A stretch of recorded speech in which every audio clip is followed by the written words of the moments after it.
주재림 귀한 언약을 온 세상에 다 전하세. 주 예수 속히 옵소서. 주 예수 옵소서.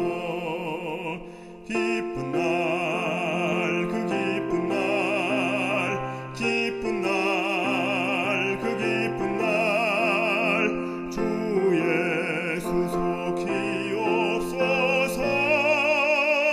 주 예수 옵소서. 주 안에 잠든 무리들 그때에 모두 일어나 산 성도들과 합하여 다 승천하겠네. 기쁜 날, 그 기쁜 날, 기쁜 날, 그 기쁜 날, 주 예수 속히 옵소서. 주 예수 옵소서.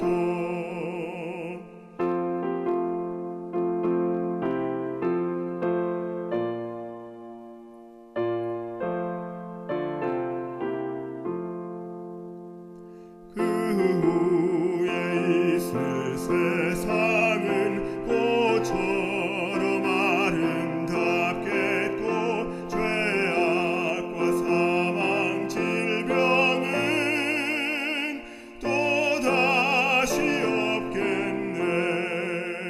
기쁜 날, 그 기쁜 날, 기쁜 날, 그 기쁜 날, 주 예수 속히 옵소서. 주 예수 옵소서.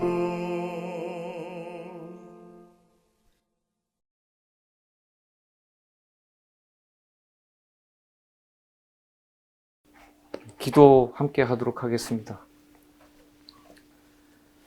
자비하신 하나님 아버지, 저희 집회를 인도하시고 축복하여 주신 은혜를 감사합니다. 저희의 온 마음과 뜻과 믿음을 다하여 하나님 아버지께 예배 드리고자 합니다. 세속의 삶 속에서 구겨지고 상한 저희 각 사람의 심령을 받아주시고 치료하여 주시옵소서. 이 시간 주의 말씀으로 돌아가 깊이 상고함으로 주님을 더 배우고 사랑하기를 원합니다. 하나님의 말씀이 진리를 사모하는 백성들, 진리의 길을 걷고자 하는 백성들에게 무엇을 조심하라 하시고 무엇을 강권하시는지 주의 뜻을 헤아려 살피게 하여 주시옵소서. 성령의 들을 길을 열어주시고 영적인 눈을 가린 수건을 거두어 주시옵소서. 이 예배가 오직 주 하나님께 영광 드리옵기를 우리 주 예수 그리스도의 귀하신 이름 의지하여 간절히 기도드립니다. 아멘. 아멘. 간밤에 평안히 주무셨습니까? 예. 여기 아침에 밖을 내다보니까 참 어제 저녁 때 도착해서 바라본 또 그 모습하고는 아주 막 달라요. 녹색이 많아서 그런지 몰라도 마음에 평안이 있고 위로가 있습니다. 우리 이 작은 집회지만 이 하나님께서 큰 축복으로 임하시길 바라면서 예배 시작하겠습니다. 제가 이번에 준비한 그 말씀은 그 새로운 빛과 재림의 때라는 제목으로 말씀을 나누고자 합니다. 먼저 말씀 한 구절 읽겠습니다. 시편 95장 10절입니다. 내가 40년을 그 세대로 인하여 근심하여 이르기를 저희는 마음이 미혹된 백성이라 내 도를 알지 못한다 하였도다. 미혹이 어디서 오냐 하면은 항상 이 사람의 마음에서 오거든요. 마음. 근데 이 마음이 무지하기 때문에 이 마음이 흔들리게 되는 거예요. 알지 못하기 때문에. 또 안다고 했더라도 그 말씀이 내 것이 되지 못했을 때는 단단하지가 못해요. 바닥이 이렇게 막 그 뭐라 그러죠? 불안불안한 널판지처럼 흔들흔들 하는 거예요. 제가 왜 굳이 이 새로운 빛과 제디메떼라는 제목으로 말씀을 드리냐면은 이 요즘 들어서 너무나 많은 그 미혹들이 많이 생겼어요. 뭐 어떤 특정 교단에서, 특정 교회에서 이상한 것들을 가지고 들고 나와서 그것이 마치 지금 시대에 새로운 빛을 주는 것처럼 그렇게 가장되고, 또 기존에 있던 어떤 진리의 틀이, 교리가 이게 뿌리째, 송두리째 바뀌는데도 사람들이 그걸 전혀 인식을 못하고 있어요. 그러니까 이게 뭐가 문제냐면은 그것을 알면서도 자기 신앙을 돌보지 않는 사람들이 더 문제예요. 그러한 교회를 향해서, 교회 지도자, 설교자를 향해서 말하지 않고 침묵하고 그냥 세상이 이러니까 뭐 나더러 어떡하라고, 자기 신앙을 전혀 돌보질 않아요. 예수님과의 관계가 없다는 거예요. 그런 신앙은. 이 영감의 글을 이제 오늘 많이 인용을 할 건데요. 이 새로운 빛이라는 것이, 영감의 글은 어떻게 정의를 하고 있는지, 그리고 재림의 날짜와 시간을 사람들이 정해서 2031년에 예수님이 오신다, 뭐 또 몇 년도에 뭐 지옥의 문이 열린다, 이런 그 터무니없는 얘기들이 있는데, 이미 영감의 글은 예수님의 재림의 날짜와 시간을 말씀해 주지 않지만 그것이 언제 선포되는지 이미 다 나와 있어요. 그러니까 더 이상 이 문제에 대해서는 우리 신앙이 절대로 흔들리면 안 됩니다. 거짓 그리스도들과 거짓 선지자들이 일어나 큰 표적과 기사를 보이어 할 수만 있으면 택하신 자들도 미혹하리라. 이것은 예언이죠. 할 수만 있으면 택하신 자들도 미혹하리라. 택하신 자도 결코 안전하지가 않습니다. 보라, 내가 너희에게 미리 말하였노라. 왜 굳이 이런 말씀을 왜 뒤에다 덧붙이셔 놓으셨을까요? 분명히 예수님께서 이 부분에 대해서 지적을 하시고 경고를 하셨다는 걸 다시 한번 일깨워 주시는 거예요. 나중에 심판대에 섰을 때 변명하지 말라는 말씀이에요. 그때 가서는 변명이 통하지 않아요. 분명히 예수님께서 이 말씀을 하실 거예요. 내가 너에게 미리 말하였노라. 또 마가복음 13장 22절 23절, 거짓 그리스도들과 거짓 선지자들이 일어나서 이 기적과 이적과 기사를 행하여 할 수만 있으면 택하신 백성을 미혹해 하려 하리라. 같은 말씀이죠. 마태복음 말씀하고, 너희는 삼가라. 너희는 삼가라. 이 미혹에 조심하라, 주의하라. 그 말씀이에요. 내가 모든 일을 너희에게 미리 말하였노라. 여기서도 다시 한번 또 강조를 하세요. 이 말씀 하시고 나서 내가 분명히 너희에게 경고를 했고 이 일에 대해서 미리 알려줬다. 나중에 가서 딴 말해도 통하지 않는다. 분명히 말씀을 해 놓으셨어요. 그럼 거짓 그리스도들이 무엇인가? 거짓 그리스도는 내가 그리스도라 하는 사람들이 예수님 당시에 살았어요. 있었어요. 그렇지만 지금 시대에는 내가 그리스도라 하는 사람은 없어요. 다 누가 봐도 가짜인 거 다 알거든요. 그러면 이 거짓 그리스도는 누구냐? 이 예수님을 잘못 나타내는 그런 나쁜 교리들, 모든 교리들을 갖다가 거짓 그리스도라고 정의를 할 수가 있어요. 특히 그리스도의 신성과 인성에 대한 이런 문제, 이걸 공격하는 그런 나쁜 교리들, 예수님이 하늘 성소의 대제사장이신 거, 또 동등하신 삼위 하나님의 한 분이신 것을 이제 부정하거나 변형한 이런 교리들, 이런 이설, 이론, 오류들, 이런 것들이 모두 그리스도를 잘못 나타내는 거예요. 그리고 거짓 선지자들은 거짓 성령, 막 사람들 쓰러뜨리고 뭐 손으로 만지면 뭐 막 불 같은 것이 뭐 몸에 들어온 것처럼 느낀다, 이런 거짓 성령 운동들, 또 거짓 예언, 자기가 직접 어떤 계시를 받았고 그래서 그것을 내가 기별을 전한다, 이런 사람들, 그리고 재림의 때를 또 정함으로써 사람들도 미혹해 하는 사람들, 그리스도와 대화한다, 하나님과 직접 대화한다, 그래서 그 대화를 받고 그 메시지를 내가 전한다, 이런 사람들, 전부 거짓 선지자들이에요. 그리스도를 잘못 나타내는 왜곡된 것을 진리로 믿으면 그리스도인의 신앙도 같이 왜곡이 돼요.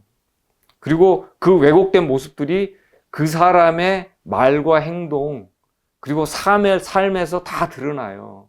이건 숨길 수가 없는 거예요. 이 진리가 뒤틀리게 되면 그 사람의 신앙관, 구원관, 어떤 세계관, 삶의 목적, 이런 것들도 다 흔들려요. 흔들림이 딴 데서 오는 게 아니에요. 그래서 이 거짓 선지자들, 거짓 선생들에 대해서 이 사도 요한은 요한일서 4장 1절과 2절에 이렇게 말씀을 하고 계세요. 사랑하는 자들아, 영을 다 믿지 말고 오직 영들이 하나님께 속하였나 시험하라. 많은 거짓 선지자가 세상에 나왔음이니라. 하나님의 영은 이것으로 알지니, 중요한 말씀이에요. 곧 예수 그리스도께서 육체로 오신 것을 시인하는 영마다 하나님께 속한 것이요. 그러면 이 육체로 오신 예수 그리스도를 어떻게 믿느냐? 그 육체가 어떤 육체냐? 처음서부터 신성한 육체냐, 죄 없는 아주 거룩한 그런 신성한 육체냐, 아니면 아담이 범죄한 이후에 타락한 이 부패한 그 인성, 그것을 그대로 가지고 오신 육신이냐, 그 문제거든요. 그 문제를 다루고 있는 것인데, 이런 미혹들에 대해서 우리가 이 진리를 전하면서 그것은 교리적으로 문제가 있습니다. 이것은 매우 중요한 문제입니다 하고 우리가 이것을 이제 얘기를 하게 되잖아요. 얘기를 하게 되면은 우리 중에 있다가 나가신 분들 중에 그러니까 반대편에 서신 거죠. 오히려 그것은 중요하지 않다 하면서 오히려 이 거짓된 설을 이렇게 변호해요. 옹호해요. 그것은 중요하지 않다. 회피하려고 해요. 이것은 이제 전형적인 그 이설과 오류에 빠진 사람들의 하나의 어떤 형태예요. 이게 이 문제가 이제 그 시끄러워지고 말이 많아지면 또 교인들 중에 왜 이렇게 시끄러운가 해서 그 또 말씀을 찾는 사람들이 있거든요. 그러니까 이것이 오히려 쟁점이 되는 것을 그들은 회피하는 거, 싫어하는 거예요. 그렇게 되면은 나중에 이 문제에 대해서 연구를 하고 말씀을 찾는 사람들이 진리를 발견하거든요. 그러니까 그 진리가 발견되는 걸 원치 않는 거예요. 그래서 그것은 중요하지 않다. 이렇게 해서 그걸 덮으려고 하죠. 특히 그리스도의 성육신, 인성에 관한 이 진리가 잘못 가르쳐지고 잘못 믿어지면은 그건 멸망이에요, 멸망. 예수님이 우리의 중보자시고 유일한 구원자신데 우리의 유일한 중보자이고 구원자이신 그 그리스도가 잘못된 모습으로 우리에게 나타났을 때는 그것은 그리스도가 아니라 적그리스도가 되는 거예요. 이것을 그래서 멸망케 할 이단이라고 정의하고 있어요, 성경은. 이 세상은 무기로 전쟁을 하고 있고 지금 중동 전쟁이 지금 한창이죠. 그리고 참 그리스도인들은 예수님의 이 말씀으로 전쟁하고 있어요. 이 전쟁에 참여하지 않는 사람들은 나중에 크게 후회할 거예요. 이 전쟁을 해야 우리가 영적으로 성장을 합니다. 전쟁하지 않으면 영적으로 퇴보해요. 2025년 9월 5일에 미국의 트럼프 대통령이 이제 행정명령으로 국방부 공식 명칭을 바꿨어요. 전쟁부로 바꿨어요. 그러니까 국방이라는 이 단어 자체가 이거는 이제 방어적인 용어고 전쟁은 공격과 수비를 이제 다 아울러 포괄하는 말이거든요. 2026년 2월 28일에 미국과 이제 이란 전쟁이 시작되었죠. 그리스도인은 성경의 그 예언적인 측면에서 이 세상의 전쟁을 이제 바라보고 있지만 우리는 이 거짓과 진리라는 이제 실제적인 영적 전쟁을 치르고 있는 사람들이에요. 이제 하늘의 지성소에서 예수님이 중보를 하실 때 천사들이 이 지구에 있던 천사들이 올라가서 보고를 하고 또 다시 내려오고 이제 하늘의 천사들이 되게 바쁘게 이제 움직이고 있단 말이에요. 근데 그 하늘의 천사들이 예수님께 보고하기 위해서 가는 곳이 어디예요? 하늘에 성전이 있다 그랬죠? 예, 성전. 근데 예수님이 지금 하늘 성전에서도 지금 지성소에 계셔요. 그 지성소에 들어가서 천사들이 보고를 하고 또 지시를 받고. 이게 우리가 지금 잘 보면은 이것이 단순히 이제 우리의 구원 문제만 다루고 있는 것처럼 보일 수 있겠지만 실제로는 이 사단과의 전쟁을 치르는 전쟁 지휘 본부가 이 바로 하늘에 있는 성전이에요. 원래는 이 성전이 없었단 말이에요. 근데 이 죄의 문제 때문에 하늘에 성전이 생긴 거예요. 그래서 새하늘과 새 땅이 되면 성전이 필요가 없어요. 더 이상 죄가 없기 때문에. 그래서 계시록 21장 22절은 이렇게 말씀되어 있어요. 성 안에 성전을 내가 보지 못하였으니 이는 주 하나님 곧 전능하신 이와 및 어린 양이 그 성전이심이라. 이렇게 말씀되어 있어요. 성전 자체가 이 사단과의 전쟁, 죄의 뿌리를 뽑기 위해서 있는 것이 성전이에요. 주의 재림 때까지 이 그리스도인은 이 죄와의 전쟁, 세상과의 전쟁, 이 마귀와의 전쟁을 계속 수행할 수밖에 없어요. 이 그리스도의 추종자가 되려고 하는 이 모든 사람들은 이 오직 투쟁을 통해서만 발전할 수가 있어요. 그 이유는 언제나 이 사단의 세력을 대항하기 싸우기 위해서는 유혹을, 이 죄에 대한 유혹을 우리가 이길 수 있는 힘을 얻어야 돼요. 근데 이 힘은 죄는 한 번 이기고 두 번 이기고 또 유혹을 떨치고 할수록 그 사람은 영적으로 더 성장해요. 더 강해져요. 우리는 이 유전적으로 배양된 이 악의 성벽들을 반드시 이기지 않고는 하늘 그 거룩한 문을 통과할 수가 없어요.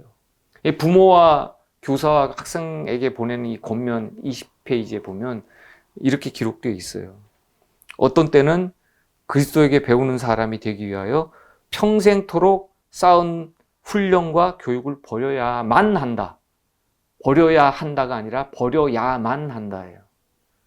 그러니까 우리가 많이 어려서부터 배우고 자라고 하면서 그 배운 그 교육들, 훈련들 이런 것들이 잘못된 우리가 사상을 이제 가질 수가 있고 어떤 잘못된 주장들, 잘못된 이론들이 내가 살아가는 삶의 어떤 지표를 형성하는데 그 영향을 줬단 말이에요.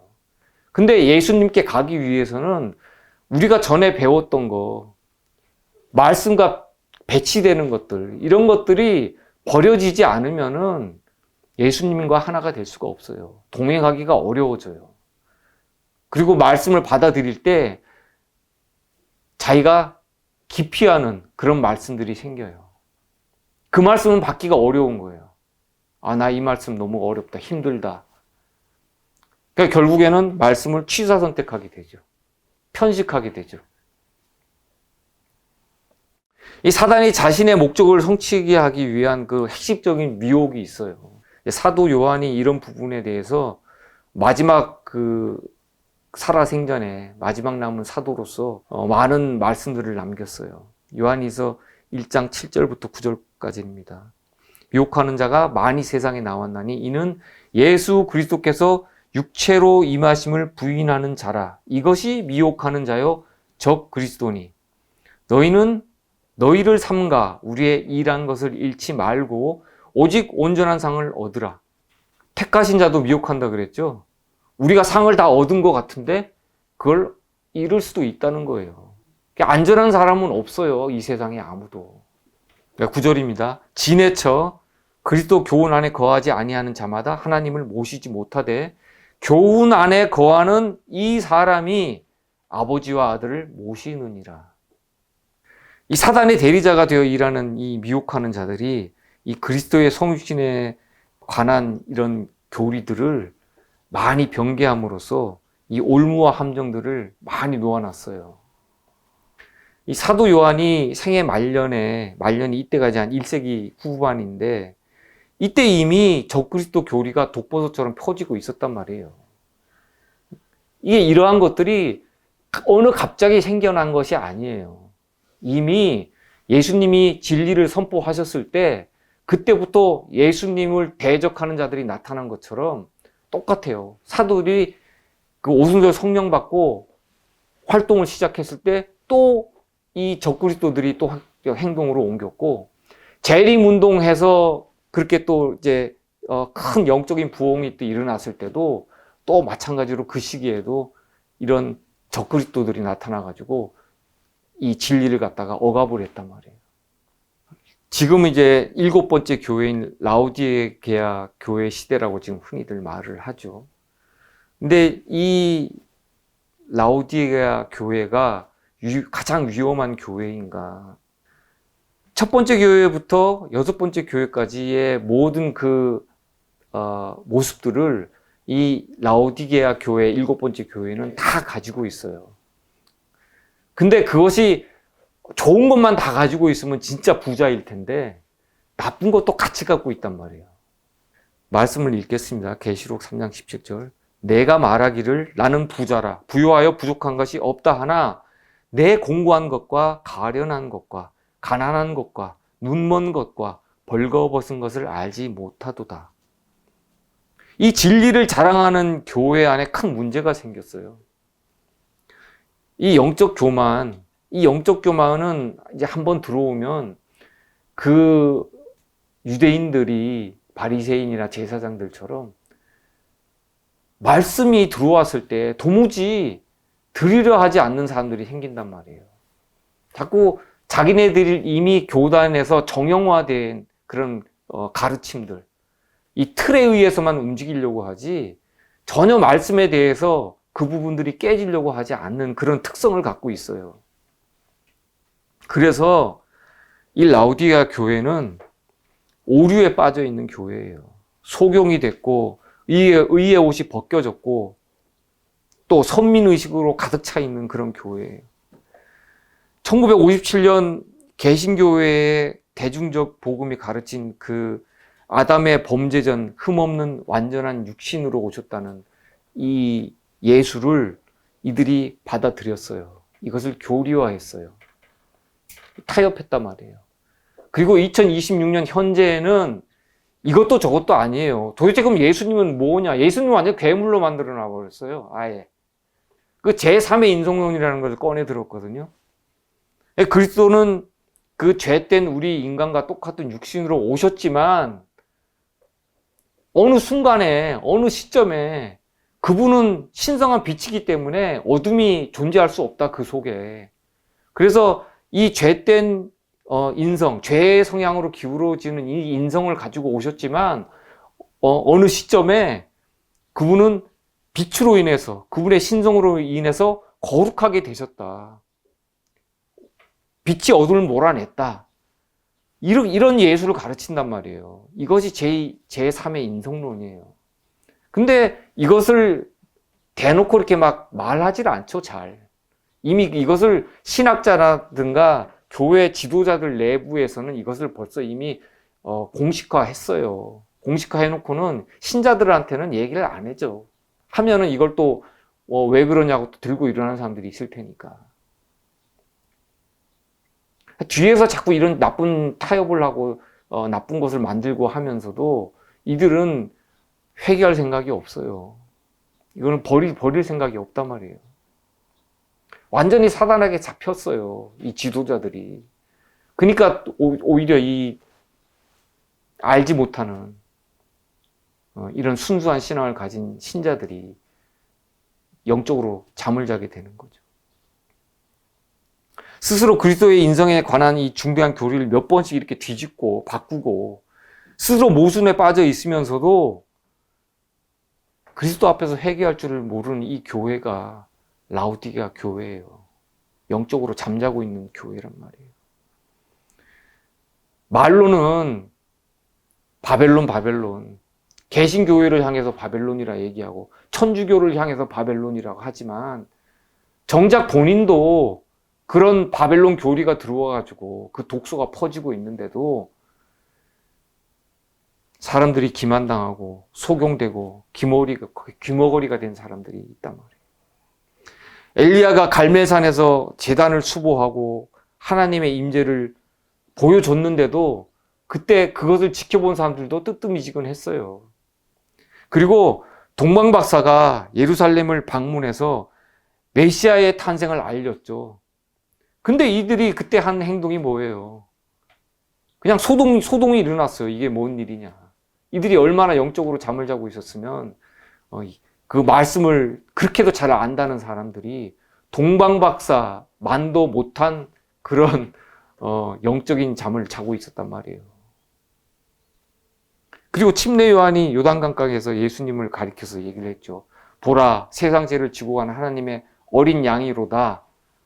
이 말을 했을 때 예수님을 눈여겨본 사람이 몇 사람 안 됐어요. 나다나엘, 그리고 요한, 야고보, 몇 사람이 없어요. 그것이 지금 그 유대교회의 그 모습이 지금 그대로 이 라오디게아 교회에 재현되고 있어요. 이게 말로는 셋째 천사의 기별을 전한다고 하지만 정작 본인은 셋째 천사의 기별이 뭔지도 모르고 있어요. 본인이 모르는 기별을 전하는데 어떻게 다른 사람들이 그 기별을 받을 수 있어요? 영적인 문둥병에 걸려 있단 말이에요.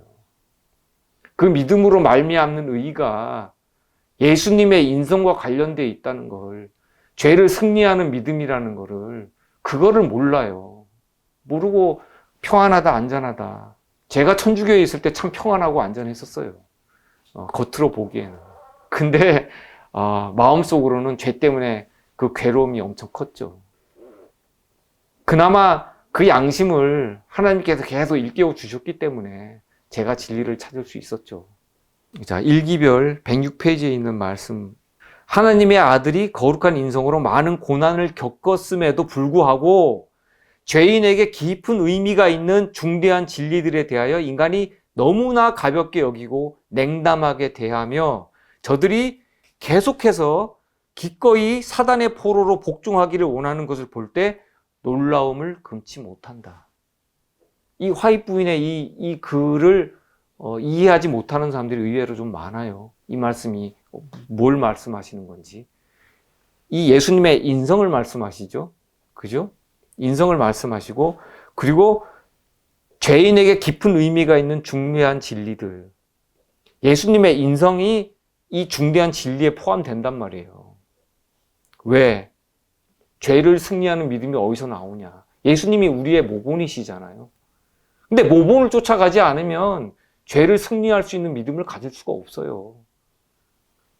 그래서 사단의 포로로 복종하기를 원하는 거 볼 때 놀라움을 금치 못한다고 탄식을 하고 있는 거예요. 그 당시에 이미 그랬어요. 화입 부인 시대 때. 그게 시대의 소망 123페이지에 이렇게 기록되어 있어요. 그는 그리스도시죠.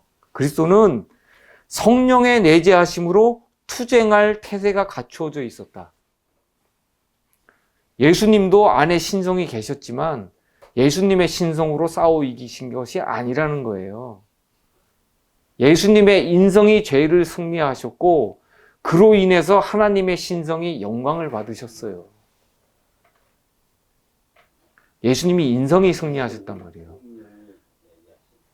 그리스도의 인성이 성령과 연합했을 때 죄를 승리하셨단 말이에요. 십자가에서도 십자가가 달려서 돌아가시면서도 그 죄인들을 사랑하실 수 있었다는 거예요.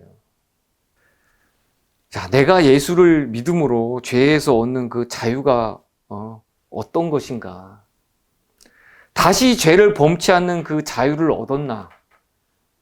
습관적인 죄를 계속 범하면서 무감각해진 자유를 얻었나? 이 죄에 대한 승리는 거저 쉽게 얻어지지 않아요.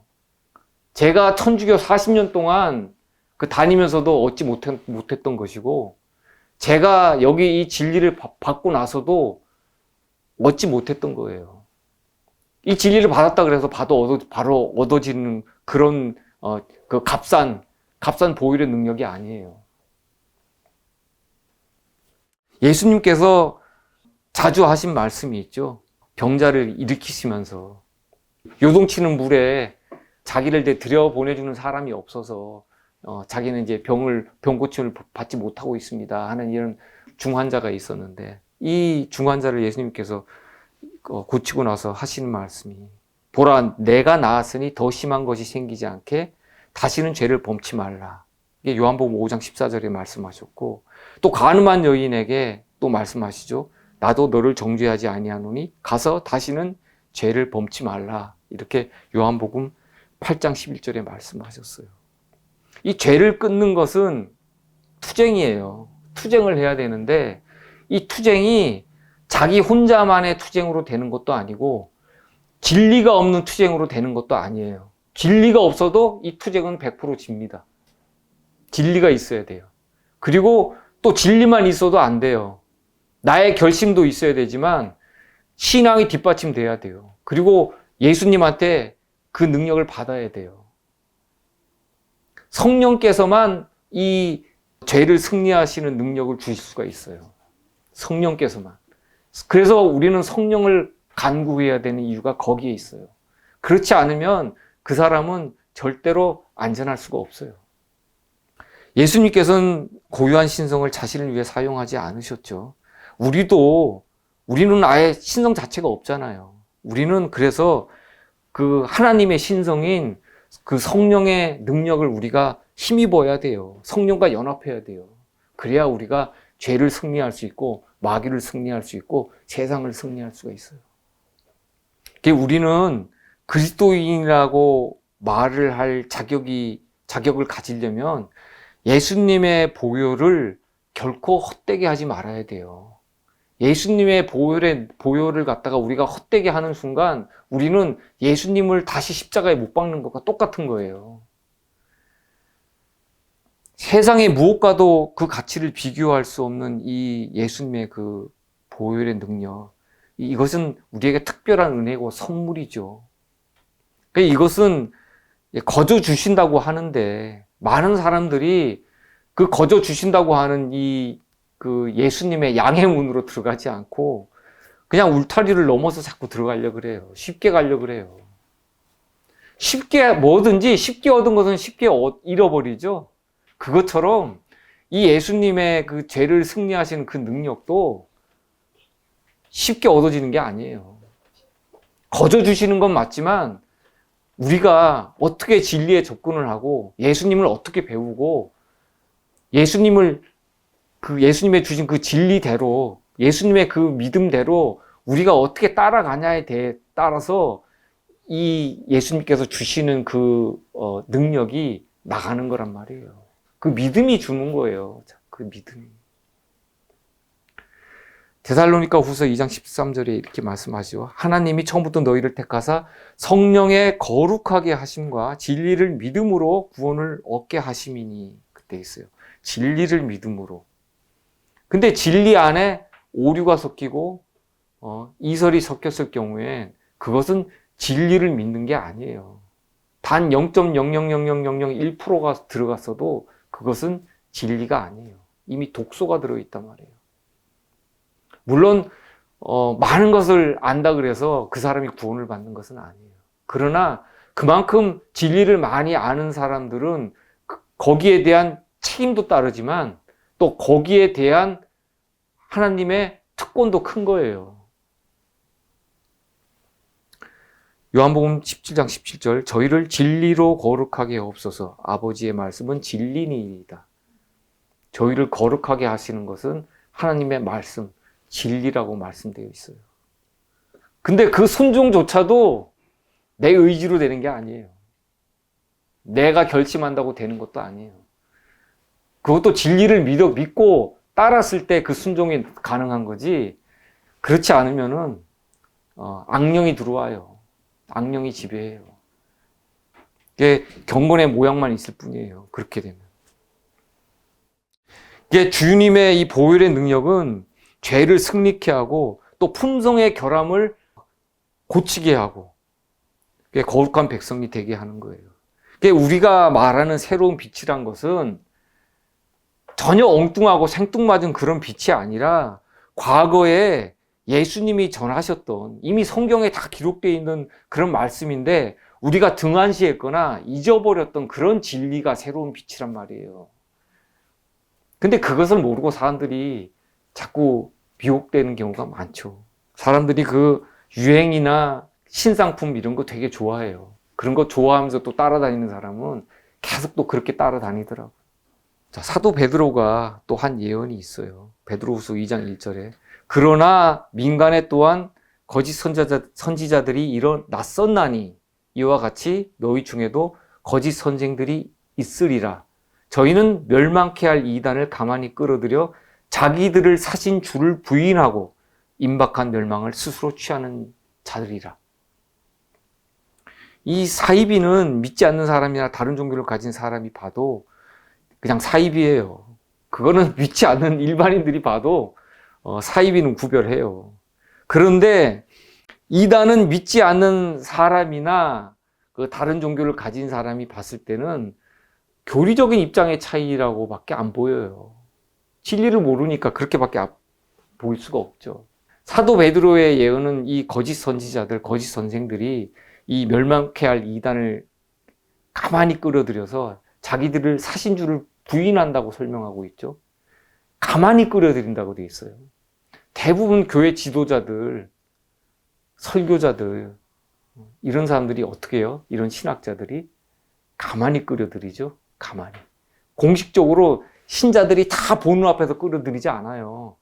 뒤에서 자기네들끼리 쑥덕쑥덕해서 다 교리 다 그 타협하고 만들고 그런 식으로 타협을 해요. 이단은 진리에 붙어서 사는 기생충이고 독벌레예요. 그래서 이단은 경건의 모양은 있을 수 있지만 결코 경건의 능력은 없어요. 예수님의 보혈의 능력은 없단 말이에요. 거기에 성령께서 역사하지 않으세요. 이 세상 종말전 마지막 교회인 라오디게아 교회가 더웁지도 않고 차지도 않은 이유가 뭘까요? 왜 그럴까요? 계시록 3장 17장에 이렇게 말씀되어 있어요. 내가 말하기를 나는 부자라 부유하여 부족한 것이 없다 하나 내 공고한 것과 가련한 것과 가난한 것과 눈먼 것과 벌거벗은 것을 알지 못하도다. 이 말씀을 읽을 때마다 현재 이 개신교계나 재림교회 안에 있는 그런 문제들이 너무도 많이 막 눈에 보이니까 마음이 괴로워요. 이 말씀 읽을 때마다 참 너무 힘들어요. 이 진리를 다 가졌다고 공언하는 교회 속에는 영적 교만이 있어요. 이 기만적인 이설이 들어와서 교회를 이렇게 젖먹어서 이 가난해진 것도 모르고 또 눈이 멀었기 때문에 적을 알아보지도 못하고 피아를 구별을 못해요. 누가 적군인지 아군인지. 그러니까 자기가 혼수 상태에 빠진 사람이 내가 난지 네가 난지 이런 걸 알겠어요? 모르죠. 그러니까 다른 것을 전하는데도 진리가 같다, 같은 것을 믿는다, 그런 말을 갖다가 할 수가 있는 거죠. 이 그리스도께서 세우신 교회는 절대로 무너지지 않는다, 버림받지도 않을 것이다라는 그런 믿음이 있어요. 대부분의 그런 어떤 교회들, 교단들, 그것은 이미 과거 유대 교회에도 있었고 지금 천주 교회에도 있어요. 똑같아요. 개신교회도 있고 재림교회도 있고 독립교회에도 있고 다 있어요. 이건 다 영적인 교만이에요. 성경은 같은 역사가 반복되는 것을 보여줌으로 인해서 계속 우리에게 경고하고 있어요. 또 제7일 안식일 예수 재림 교회가 이 라오디게아 기별을 거절함으로써 사단의 편에 서게 된다는 영감의 글의 말씀이 있어요. 사단의 편에 서게 되는 이유가 뭐라고요? 라오디게아 기별을 거절함으로. 화이트부인 당시에 이미 교회들이 개혁이 일어나야 된다고 그때 이미 외치고 있었어요. 화이트부인이. 교회들의 어떤 개혁이 일어나야 한다고 내가 미네아폴리스에서 말한 모든 것을 나는 확증받았다. 개혁이 일어나야만 한다. 왜냐하면 큰 빛과 귀중한 기회와 특권을 받은 사람들이 영적으로 연약해지고 무지해졌기 때문이다. 그들은 한때 개혁자로서 여러 교단들에서 나온 자들이었으나 이제 저들은 이전의 교회들처럼 행동하고 있다. 우리는 또 다른 분리가 불가피하게 되지 않기를 희망했다. 이상한 말씀이 있죠. 예수님께서 제7일 안식일 예수 재림 교회라는 그 명칭을 주셨는데 화이부인이 거기에 맞지 않는 이상한 말씀을 해요. 우리는 또 다른 분리가 불가피하게 되지 않기를 희망했다. 이건 무슨 말씀이에요? 새로운 교회가 생긴다? 탄생할 것이다? 이런 그런 말씀이 아니에요. 재림교회 안에 분리가 있을 것이라는 거예요. 영적인 분리를 말씀하시는 거예요. 영적으로. 재림교회가 지금 많이 분리되어 있나요? 많이 분리되어 있어요. 독립적으로 많이 분리되어 있어요. 우리가 평안에 매는 줄로 성령의 하나가 되게 하신 것을 유지하려고 노력하면서 우리는 글이나 말로써 완고함에 대하여 항의하는 일을 그치지 않게 될 것이다. 항의하라고 되어 있죠. 항의하라고. 신자들이 그냥 신학자가 무슨 말을 하든 목사가 무슨 말을 하든 집사가 무슨 말을 하든 거기에 침묵하는 것이 동의예요. 침묵하지 말라는 거예요. 잘못된 것을 가르치고 말할 때는 거기에 대해서 항의하라는 거예요. 그것이 프로테스탄트였잖아요. 큰 빛을 받은 자들이 복음의 이 특권에 젖어서 교만하게 됐을 때는 소돔과 고모라보다 더 큰 심판을 받게 돼요. 뉴비엔 헤럴드지에 이렇게 기록되어 있어요. 내가 너희에게 이르노니 심판날에 두로와 시돈이 너희보다 견디기 쉬우리라. 가버나움하고 큰 빛을 받은 제7일 안식일 예수 재림 교인들아 이렇게 돼 있죠. 가버나움이 예수님께서 사역하실 때 가장 많이 머무르셨던 곳이에요. 이거 본부죠, 본부. 제자들과 가장 많이 머무르시고 활동하셨던 곳이 가버나움이에요. 이 제7일 안식일 예수 재림 교회를 가버나움이라고 좀 이렇게 표현하고 있어요. 내가 하늘 특권의 지점에까지 높아지겠느냐? 음부에까지 낮아지리라. 음부가 뭐 하는 데예요? 무덤이죠. 멸망한 자들이 들어가는 곳이에요. 내게서 행한 모든 권능을 소돔에서 행하였다면 그 성이 오늘날까지 있었으리라. 소돔이 멸망당하지 않고 지금 아직까지도 있었을 것이라는 거예요.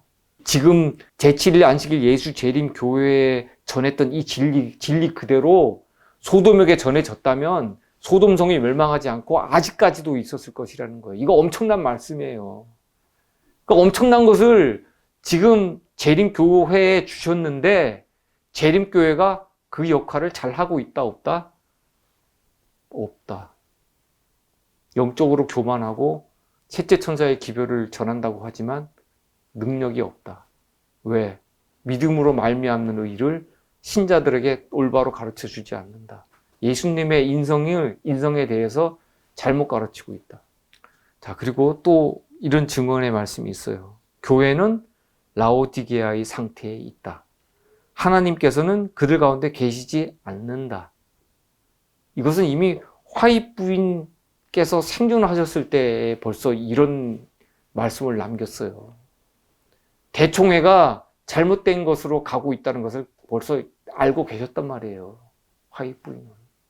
이 이설과 오류는 진리의 방벽을 허물게 되고 또한 인간이 죄는 범하면 범할수록 사람의 품성을 더 부패하게 만들어요.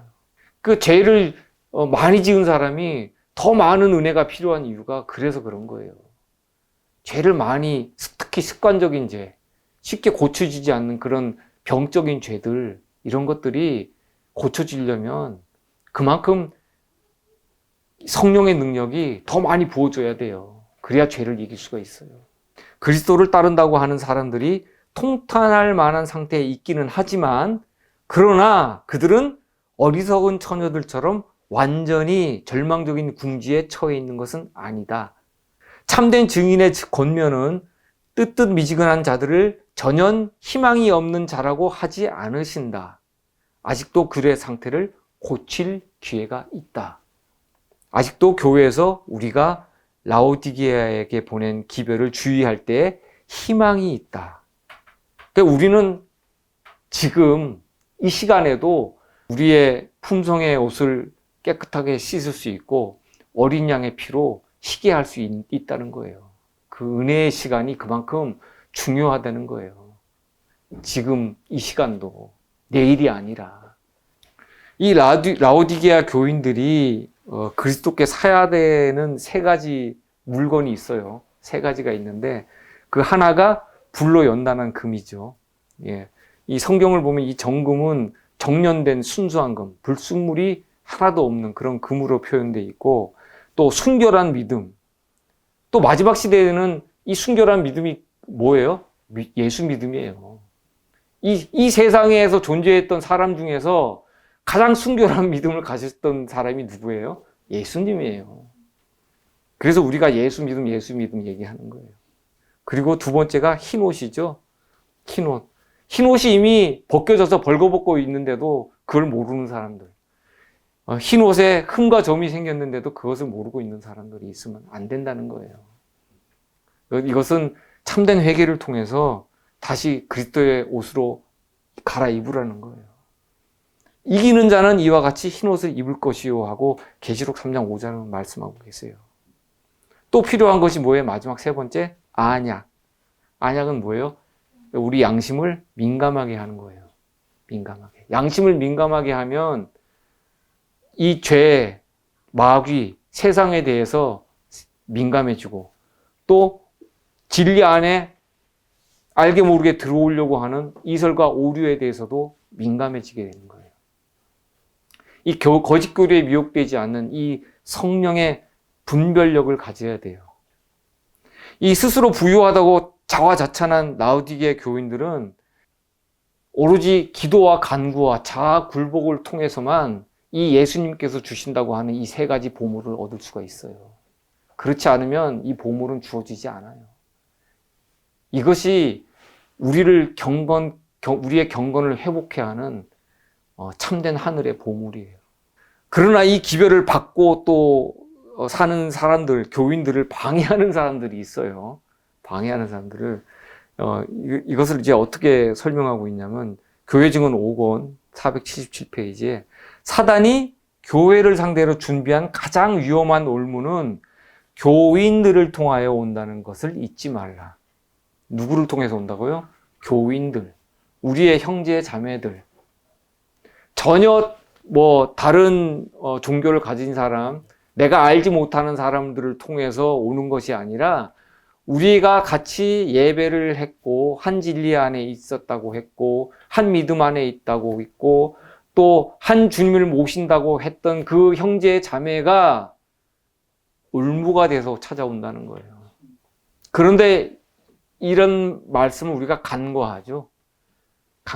사실 가장 위험한 사람이 나와 가장 가까이 교제하는 사람이에요.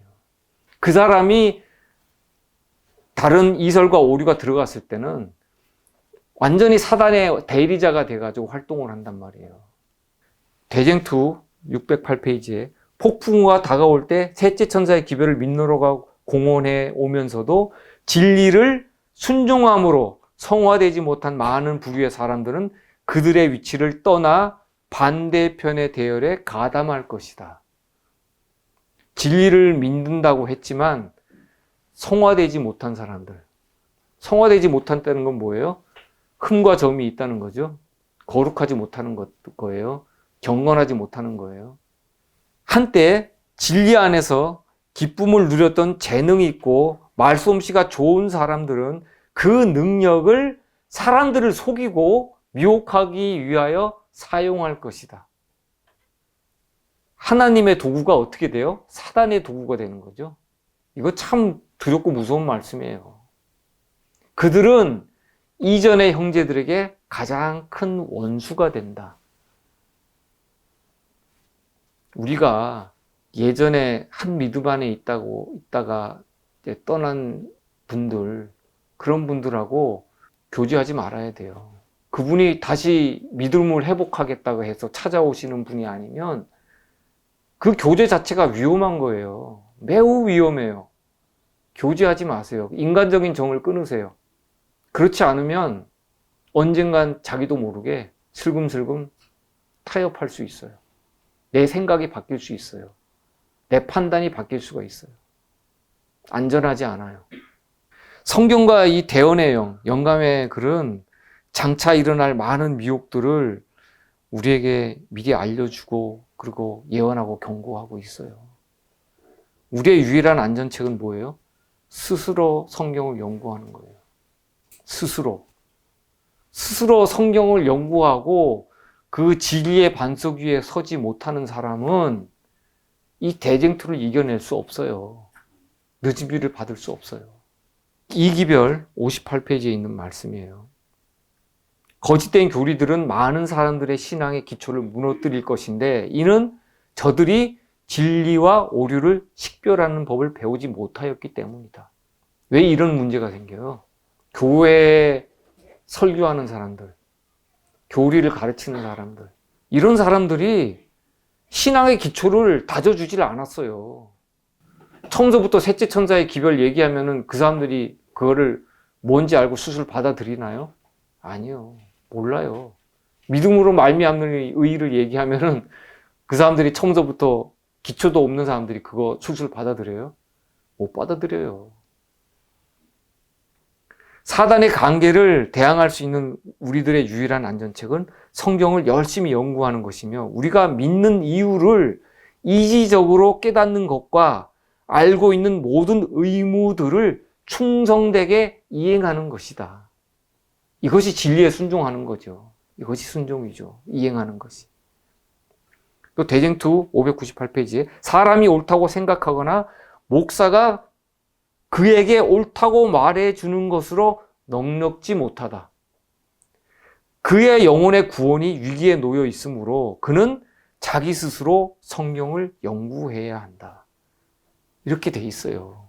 그 예수님도 말씀하셨잖아요. 요한복음 5장 39절에 너희가 성경에서 영생을 얻는 줄 생각하고 성경을 상고하거니와 이 성경이 곧 내게 대하여 증거하는 것이로다. 이렇게 예수님도 말씀하셨어요.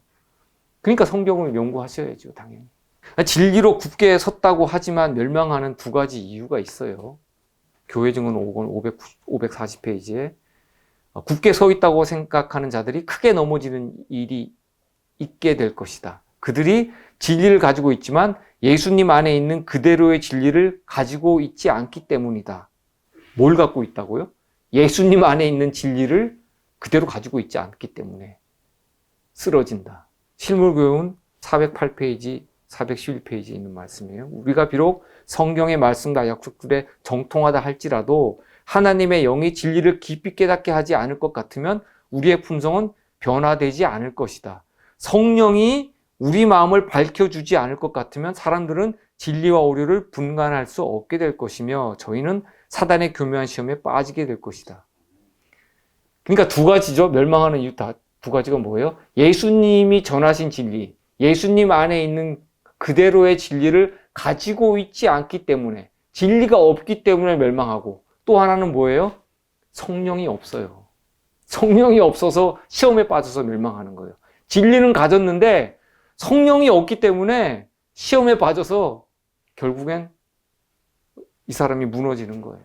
미혹에 무너지는 거예요. 그러니까 우리가 예수님 안에 있는 그대로의 진리를 가지고 있어야 예수님과 동일한 믿음, 예수 믿음을 가질 수가 있는 거예요. 그 새롭고 이상한 그 분명치 않은 추리적 관념, 이것이 위험하다. 이렇게 교회에 보내는 이기별에 이렇게 기록이 되어 있어요. 흔들림은 증거된 진리를 거부하는 데서 생기는 결과로 이루어지는 것이다. 증거된 진리를 거부하는 데서. 우리를 떠나신 분들이 그냥 떠나셨어요? 아니죠. 진리가 증거가 되니까 그것을 거부함으로써 떠나가신 거예요. 우리는 몰랐지만 흔들림이 있었단 말이에요. 우리 속에서. 작은 흔들림이 계속 있어 왔는데 그것이 그분들을 불편하게 했거나 아니면 이것은 내가 따라가기 힘들다. 아니면은 어렵도다 하고 떠나간 거예요. 이유는 간단해요. 진리가 그 사람 안에 들어가서 자리를 잡지를 못하다 보니까 떠나갈 수밖에 없는 거예요. 힘들거든요. 예배 시간도 힘들고 교제도 힘들고 그러다 보니까 이런 추리적 관념, 새롭고 이상한 것들이 다가왔을 때 자기의 마음의 문을 여는 거예요. 그쪽을 향해서. 또 중대한 위험에 빠졌지만 정작 자신의 상태를 전혀 모르는 또 두 부류의 신자들이 있어요. 사람들이 그리스도를 앞질러 가고 주님께서 저들에게 맡기지도 않은 일을 할 때, 이것은 이제 요한 2서 1장 9절에 있는 말씀하고 상당히 닮아 있는데, 그리스도를 앞질러 간다고 되어 있죠. 앞질러. 그리스도는 여기에 가시면서 이제 같이 동행을 하고 있는데, 이 사람이 그냥 쑥 앞으로 가버려요. 나는 좀 이 길 좀 답답한데, 난 좀 뭐 말 타고 좀 한 침리 밖으로 좀 더 멀리 가야 되겠다. 그렇게 이제 떠나간단 말이에요. 그렇게 가버리면 다시 예수님을 찾을 수가 있어요? 못 찾아요. 예수님이 우리의 모본이라는 그 말 자체가, 우리는 예수님을 항상 표준으로 앞에 두고 우리는 따라가야 되는 입장이란 말이에요. 예수님의 발자국을 따라가야 되는 그런 입장에 있는 사람인데, 예수님을 시야에서 놓쳐버렸다. 아니면 내가 예수님보다 내가 앞서서, 어차피 예수님이 이 길을 오실 거니까 내가 저기 심리 밖으로 가서 내가 저 앞에 가서 기다리겠다 하고 미리 뛰어간 사람이나 다 놓치는 거예요, 예수님을. 예수님에 대해서 자기가 상상하고 추리하지 말라는 거예요. 미리 상상하고 추리했으니까 당연히 이 길밖에 없으니까 일기도 오시겠지 하고 앞서가 가버리면 예수님은 그 길로 가시는 사람이 아니에요. 그런 분이 아니에요. 그러니까 뭐 2031년에 예수님이 오신다고 그렇게 지내친 사람들이 마치 자기네들이 정해놓은 것처럼 길대로 예수님이 따라오실 것처럼 큰 착각을 하고 있죠. 또 아무것도 필요 없다는 라오디게아 교회의 상태에 머물러 있을 때 중대한 위험. 두 가지죠. 예수님을 앞질러 가고 맡기지도 않은 일을 하는 거. 또 아무것도 필요 없다. 우리는 벌써 진리를 다 가졌다. 이 교회 상태에 머물고 있는 이 두 가지가 이 중대한 중병에 빠져 있는 상태예요. 자, 그리고 또 문서 전도자에게 대한 호소가 있어요. 이 말씀을 좀 읽어 드릴게요. 새롭고 이상한 것들을 마치 이때를 위하여 주신 기별의 사명의 일부처럼 진리와 나란히 자리를 같이 하지 못하도록 하려면 명석한 식별력이 필요하다. 우리들이 지금까지 세상에 전하여 온 바로 그 기별들을 뚜렷하게 내세워야 한다. 이렇게 말씀하시죠. 우리가 지금까지 전하여 온 그 기별들. 새로운 기별이 아니에요. 새로운 빛이 아니에요. 이미 재림운동 당시부터 화이분이 활동하던 그 시절부터 우리가 전하여 왔던 그 진리, 그 기별 그대로 뚜렷하게 그것을 갖다 전하라는 거예요. 여기다가 뭘 섞지 말라는 거예요.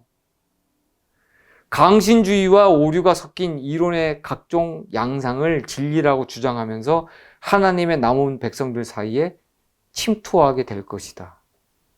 이게 1기별 14페이지에 있는 말씀이죠.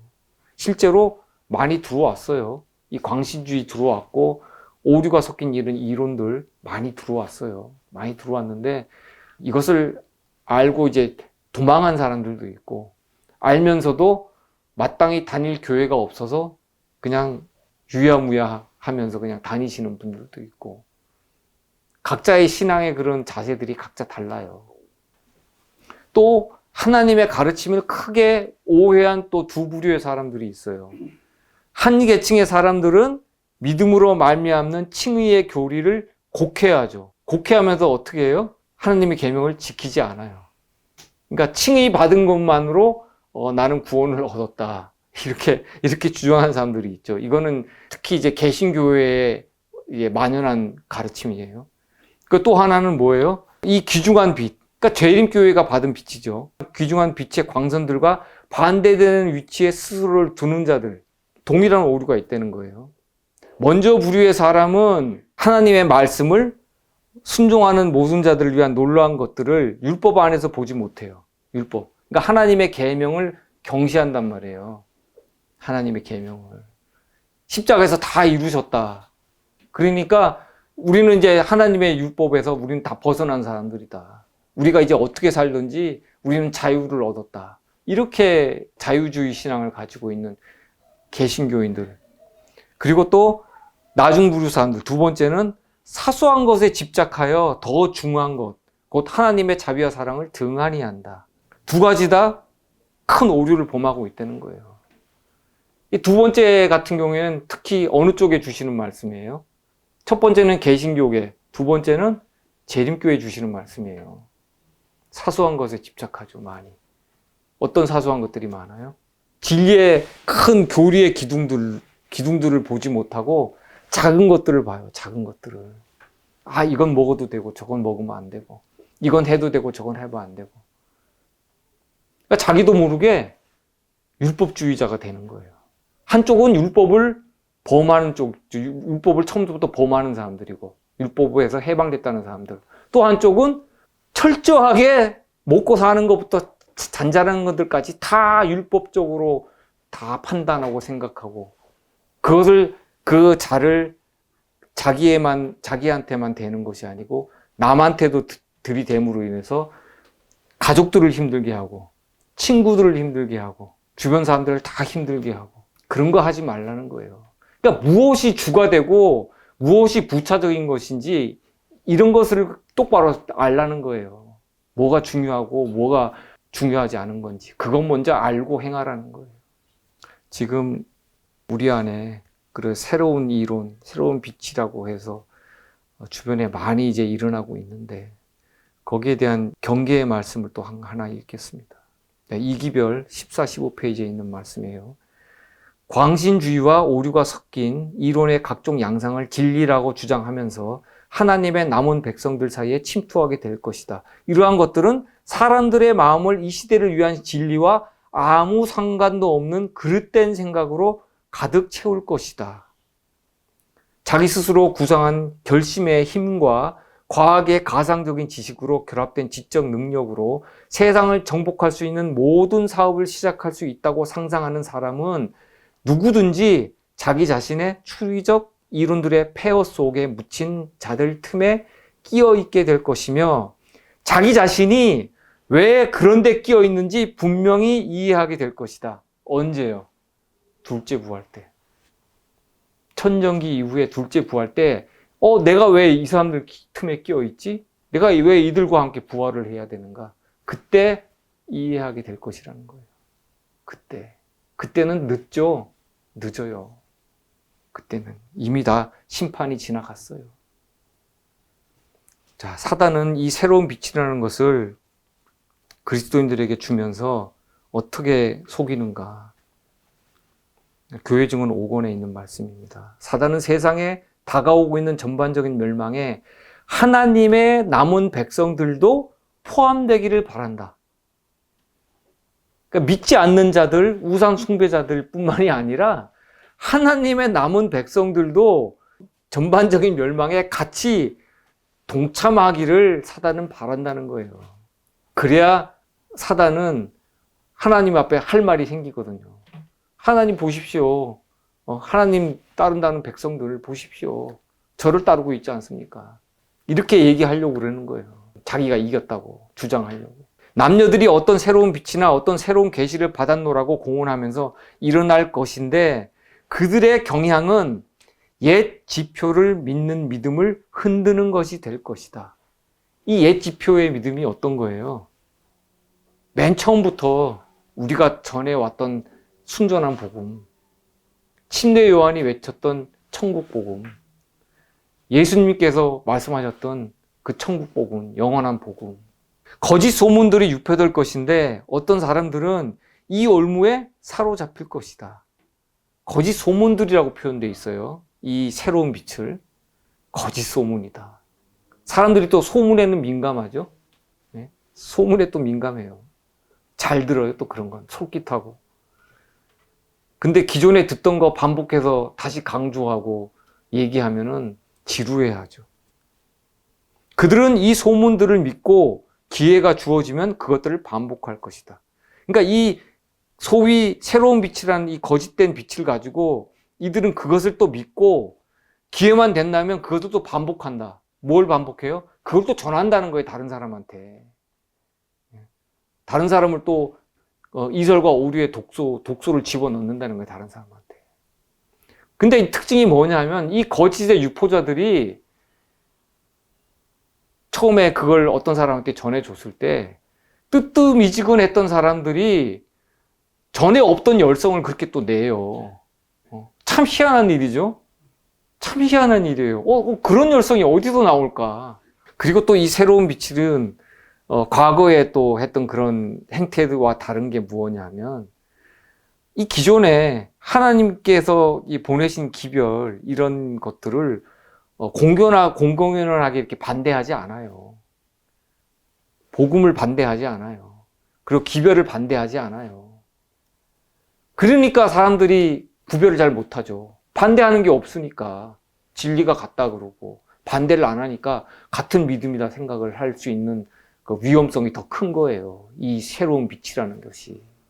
바래지는 모든 거짓 진술은 이 불신을 육성시키고 강화시키며 이 수단을 통하여 많은 영혼들은 그릇된 방향으로 기울어질 것이다.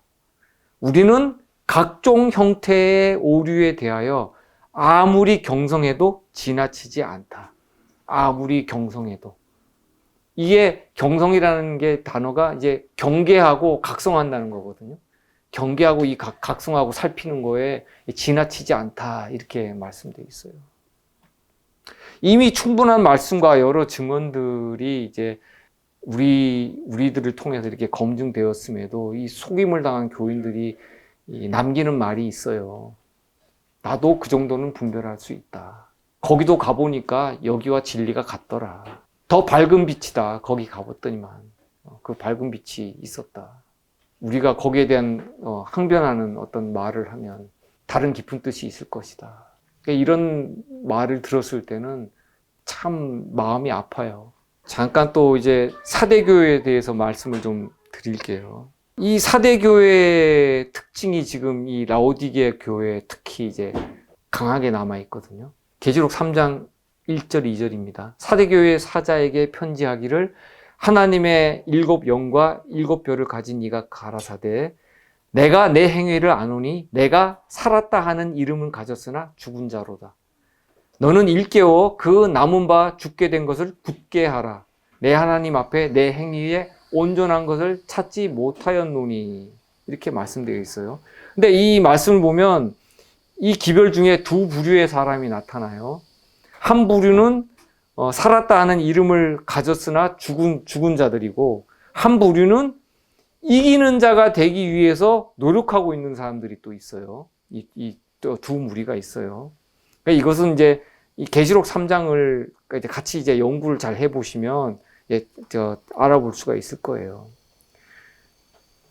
이 그리스도인이라고 공언하지만 세상을 너무 닮았기 때문에 아무런 차이를 찾아볼 수 없는 그런 사람들, 이런 사람들을 위해서 이기는 자가 되기 위해서 이제 힘쓰는 사람들이 앞서서 이들을 일깨워주고 굳게 해주고 붙잡아 주라는 거예요. 그러니까 강한 자가 약한 자를 갖다가 붙잡아 주라는 거예요. 근데 본인이 그걸 거부하고 떠나면 어쩔 수 없죠. 우리가 그걸 붙잡아 주려고 했는데 떠나신 분들이 있어요. 그거는 어쩔 수가 없어요. 본인이 판단이기 때문에. 남은 바 죽게 된 사람들은 누구인가? 어떻게 하다가 그들이 이렇게 되었는가? 계시록 3장 3절에 언급된 이 백성들의 상태에 대한 설명은 내 하나님 앞에 너의 행위에 온전한 것을 찾지 못하였다는 것이거든요. 이 기별은 오늘날 이 교회들에 보내는 기별이기도 해요. 7번째 라오디게아 교회는 이전에 있었던 6교회의 부패한 모습들을 모두 가지고 있어요. 라오디게아 교회에 보내는 기별은 특별히 오늘의 하나님 백성들에게 적용되는 그런 아주 중요한 기별이에요. 그것은 그리스도인이라고 공언하지만 세상을 너무 닮았다. 그러니까 너무 세상적으로 산다. 도대체 그러면 그리스도인이 세상 사람들과의 차이가 무엇인가? 그것을 봐야 되는데 똑같이 남들 음식 먹는 거 똑같이 먹고 술 마시고, 그럼 세상 사람과 다른 차이점이 뭐예요? 아무런 차이점이 없다는 거예요. 남들이 똑같이 돈 벌고 싶어 하면 나도 같이 축제를 해야 되고, 남들이 유행 따라가면 나도 좀 유행 따라서 좀 즐겨야 되고, 이것은 우리가 영적으로 출애굽하는 그런 경험이 있어야 된다는 얘기예요. 세상으로 돌아가지 말라는 얘기예요. 또 계시록 3장 3절과 4절에 이런 말씀이 있죠. 그러므로 내가 어떻게 받았으며 어떻게 들었는지 생각하고 지켜 회개하라. 만일 일깨지 아니하면 내가 도적같이 이르리니 어느 시에 내가 임할지 내가 알지 못하리라. 이거 아주 중요한 말씀이거든요. 어느 시에, 어차피 우리 어느 시에 임할지 우리도 모르는데 왜 이런 말씀을 하시지? 이것을 이제 이따가 제가 이제 영감의 글에서 제가 말씀드리면 알 수 있을 거예요.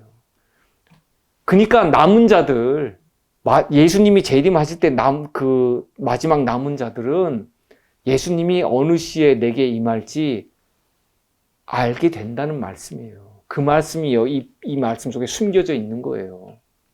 그냥 일반적으로 봤을 때는 어차피 이 사람들이나 믿는 사람들이나 모르는 건 똑같은데 왜 이런 말씀을 하시지? 그런 의문을 좀 가지실 필요가 있어요. 왜 이런 말씀을 하시는가?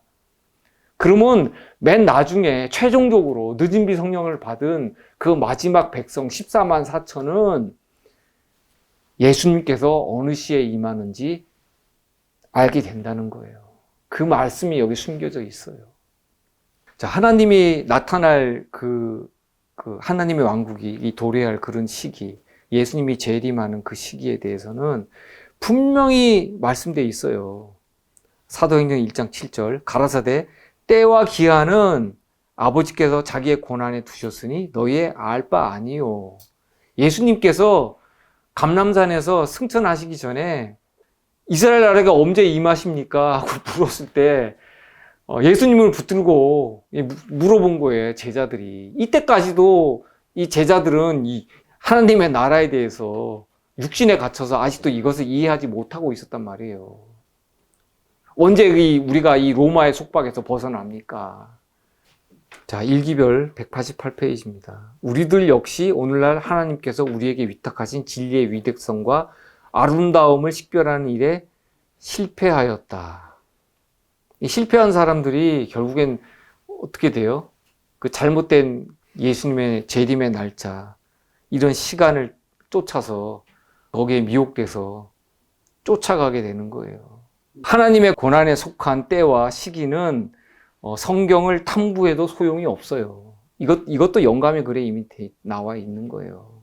우리가 일할 수 있는 적절한 시기는 날이 저물기 전인 바로 지금이다. 지금 우리가 일해야 된다는 거예요, 지금. 그러나 은혜의 기간이 언제 끝날 것인지 확인하기 위하여 성경을 탐구하라는 명령은 아무에게도 내리신 일이 없다. 그런 기별을 준 적도 없고 말씀을 준 적도 없고 그런 계시를 누구한테 준 적도 없다는 거예요. 그런 거 쓸데없는 거에 에너지 낭비하지 말라는 거예요. 하나님께서는 당신의 비밀 총회에서 숨기기로 한 것을 인간의 혀를 통하여 선포하지 않을 것이다.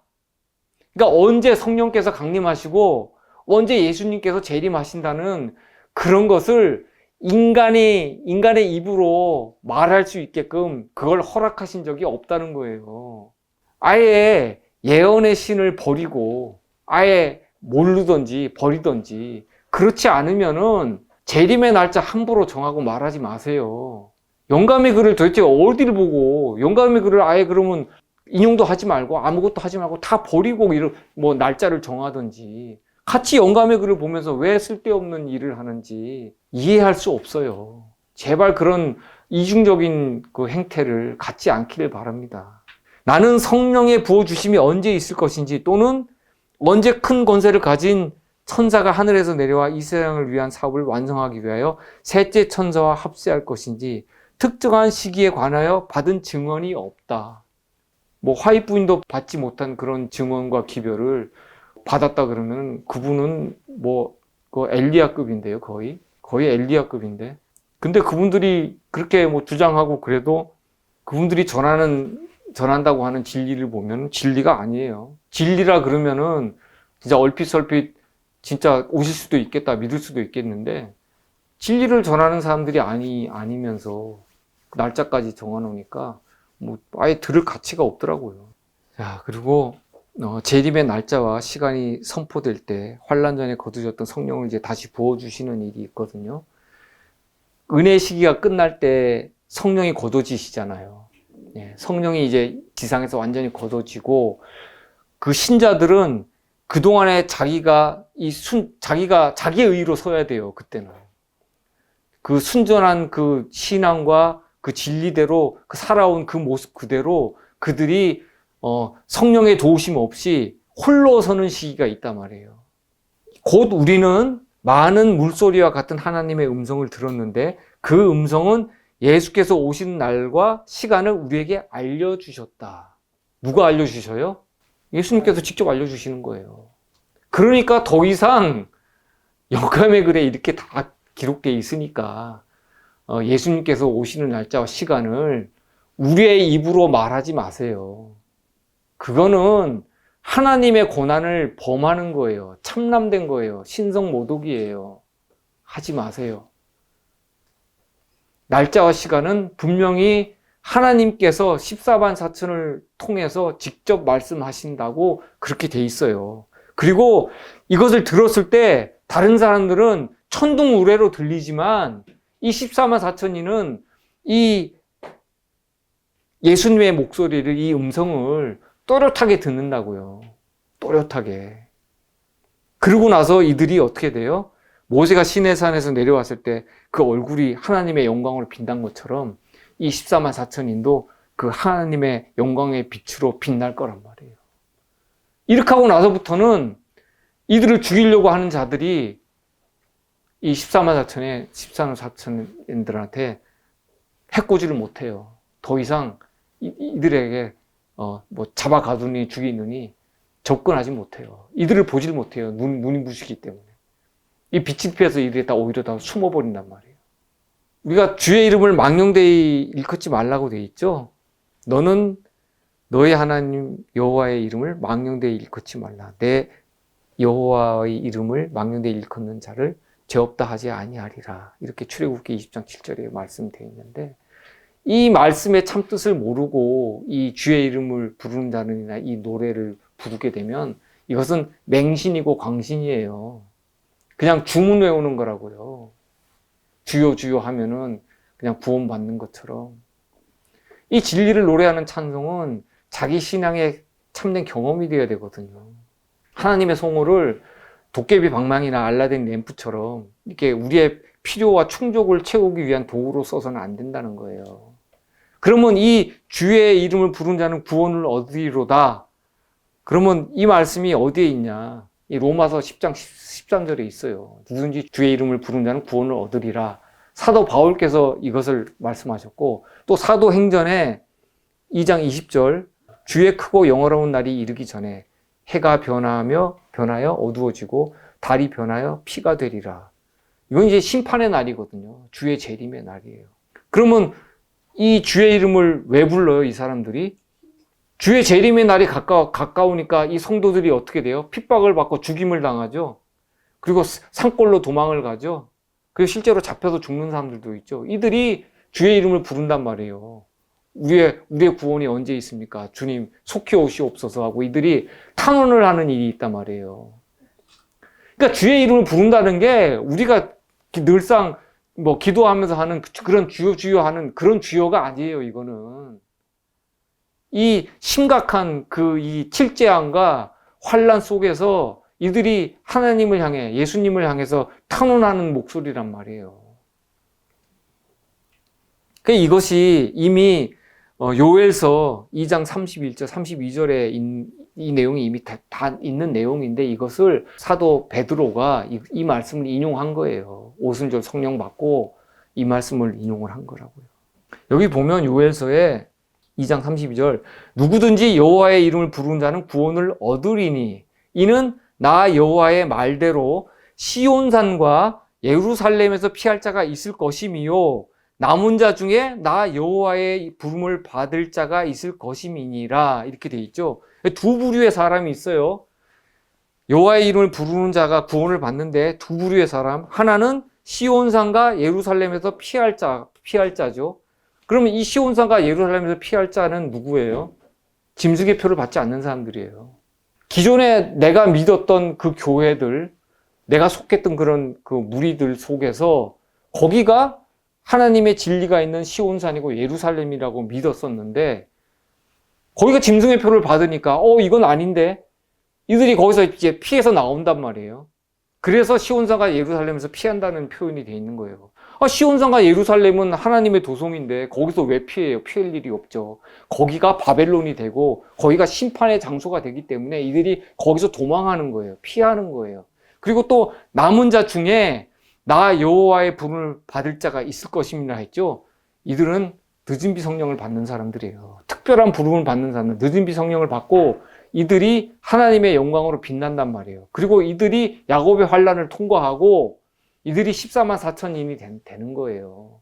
그래서 이 요엘서에 이 말씀이 이미 다 기록이 돼 있어요. 구원을 얻는 자들이 누군지.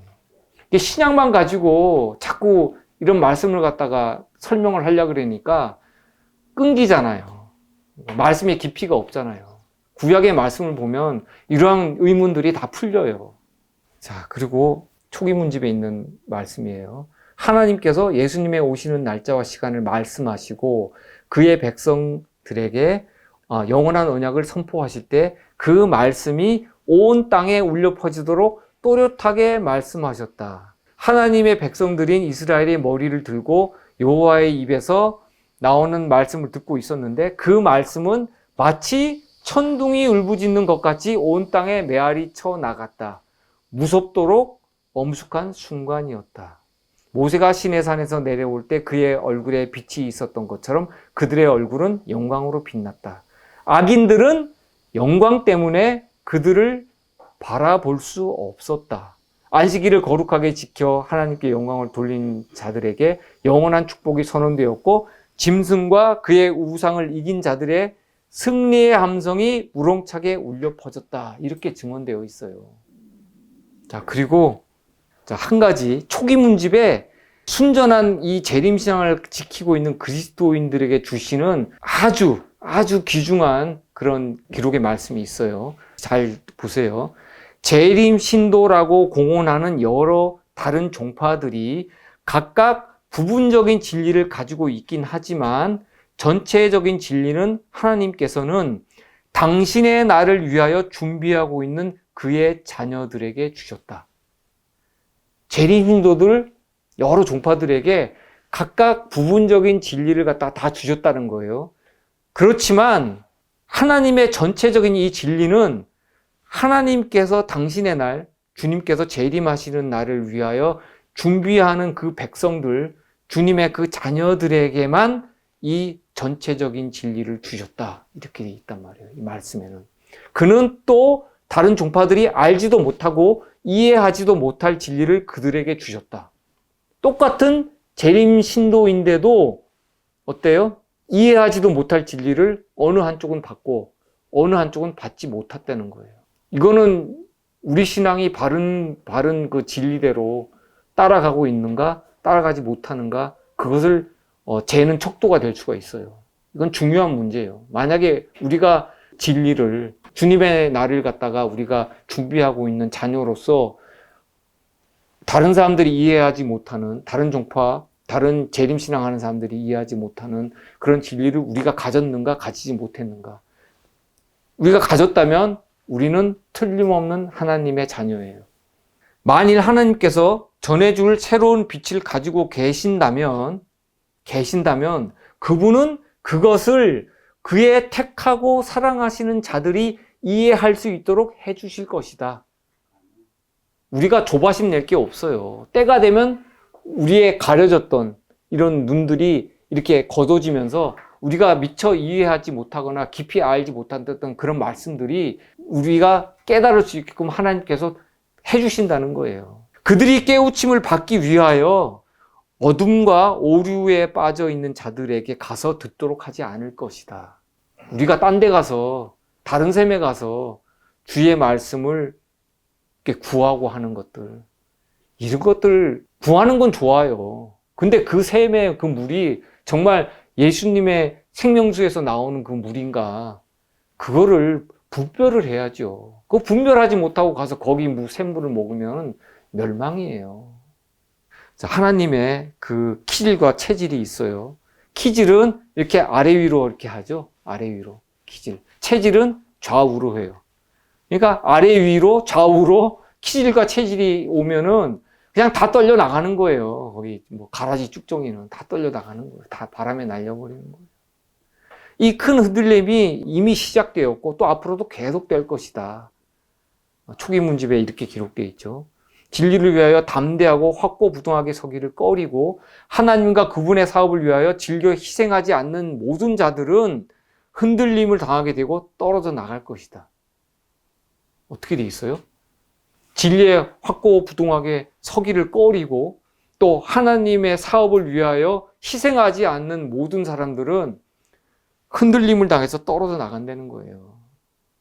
그러니까 진리로 확고부동하게 서야 되고 첫째, 그 다음에 하나님의 사업에 희생해야 된다는 거예요. 헌신이 있어야 된다는 거예요. 이 두 가지를 하지 않는 사람, 둘 중에 하나라도 부족한 사람은 흔들려 나간다는 거예요.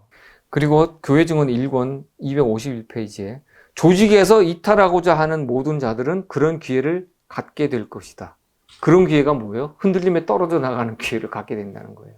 각 사람을 시험하기 위하여 어떤 일이 일어나게 될 것이다. 크게 체질을 할 시기가 우리 앞에 박두했다. 시기하고 결점을 찾는 자들, 곧 악을 살피는 자들은 흔들려 떨어져 나갈 것이다. 하나님께서는 당신의 백성을 시험하며 입증하고 계신다. 말씀으로 시험하고 입증하고 계신다는 거예요. 계속. 우리가 계속 말씀으로 더 다가가고 나아갔을 때는 거기에 평강이 있고 안전이 있지만 그렇지 못하면은 결국에는 흔들림에 떨어져 나갈 수밖에 없다는 말씀이에요. 자, 이미 오래전에 재림교회에 흔들림이 있었죠. 있어 왔었어요. 생애의 빛에도 흔들림이 여러 번 있었어요. 최근까지도 있었어요. 흔들림의 이유를 영감의 글은 이제 세 가지로 설명을 하고 있어요. 첫째는 이설과 오류가 교회 안에 들어왔는데 분별치 않았을 때.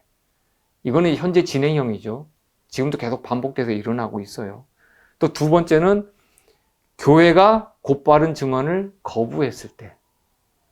이것도 현재 진행형이에요. 지금도 계속 반복돼서 일어나고 있어요. 그리고 세 번째는 종말 때 환난은 흔들림을 가져올 것이다. 첫째, 둘째 흔들림은 여러 번 반복돼서 오죠. 근데 마지막 종말 때 오는 이 환난 때의 흔들림은 딱 한 번이에요. 반복이 없어요. 딱 한 번이에요. 운명을 결정하는 한 번의 흔들림이에요. 세 번째 흔들림은. 그런데 이 첫째와 둘째 흔들림을 견뎌낸 사람들이 이 마지막 흔들림도 통과할 수 있다는 거예요. 첫째와 둘째 흔들림을 통과하지 못한 사람은 셋째 흔들림에서는 당연히 이미 그 전에 떨어졌는데 더 흔들릴 것도 없어요. 주변 사람들이 어떤 흔들림에 계속 떨어져 나가고 있는지 살펴보시고 또 자신의 신앙을 돌아봄으로써 그리스도와의 관계를 새롭게 하시기 바랍니다. 이 대쟁투 593페이지에 있는 이 한 문장을 읽고 마치도록 하겠습니다. 대쟁투 593페이지. 성경의 진리로 마음을 견고히 방어한 자들 외에는 아무도 최후의 대쟁투를 견디지 못할 것이다. 기도하고 마치겠습니다. 하나님 아버지, 저희 각자가 하나님 앞에 설 때 정말 보잘것없고 미약하기 그지없습니다. 그러나 주의 능력 있는 말씀이 저희를 일깨우시고 보혜사 성령의 도우시는 손이 저희를 붙잡아 주심으로 어린 양이 어디로 인도하든지 따라가는 자가 되고자 하는 용기와 소원을 갖게 됩니다. 세상의 많은 교회가 진리를 전하나 그 가르침 속에는 그리스도를 왜곡함으로 성령의 분별력이 아니면 알아내기 어려운 멸망케 할 사단의 교리들이 숨어 있습니다. 저희가 정금 같은 예수 믿음과 또 정결한 의의 옷과 진리와 거짓을 식별할 수 있는 성령의 안역을 구하오니 주께서 허락하시고 하늘의 보화를 베풀어 주시옵소서. 저희가 경건함으로 주 앞에 흠없고 접없는 백성들이 될 수 있도록 도와주시옵기를 사랑 많으신 우리 주 예수 그리스도의 귀하신 이름으로 간절히 기도드립니다. 아멘.